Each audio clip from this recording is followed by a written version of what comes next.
première fois, il fut confronté à la bêtise des grands, sans en mesurer le poids. L'auteur de cet exploit n'était autre que le voisin.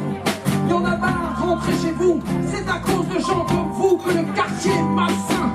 Il comprenait pas bien, petit Isaac, pourquoi ce monsieur Bazin l'appelait le macaque, le bougnoulou, l'Africain. Alors oui, il avait bien vu que sa peau d'un autre teint chantait plus que ses cheveux d'un autre temps. Dansait plus, oui mais Isaac, il savait pas, il ne se sentait pas si différent. C'était l'insouciance liée à l'enfance, mais Isaac était aimé, ouais, et ça c'était l'important.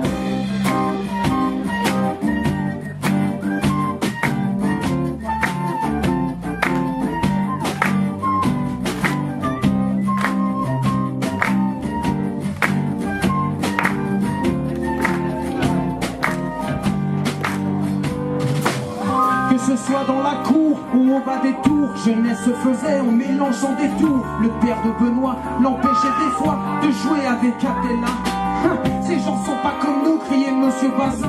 Benoît en pleurait, Isaac le consolait. Ce père était fou, il comprenait rien.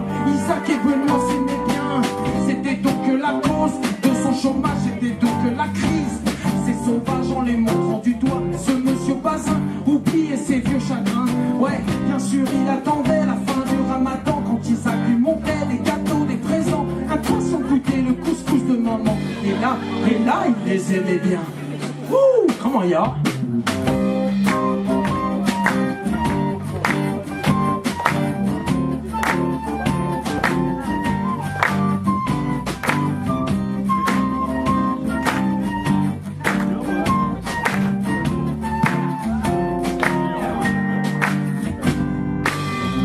Isaac et Benoît grandirent ensemble, ados turbulents dans ces grands ensembles. Mais un jour la vie les sépara, ses parents divorcés, prenaient Benoît.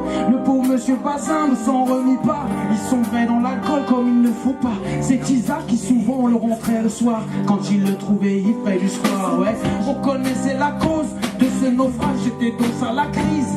Quel dommage qu'un présent était pas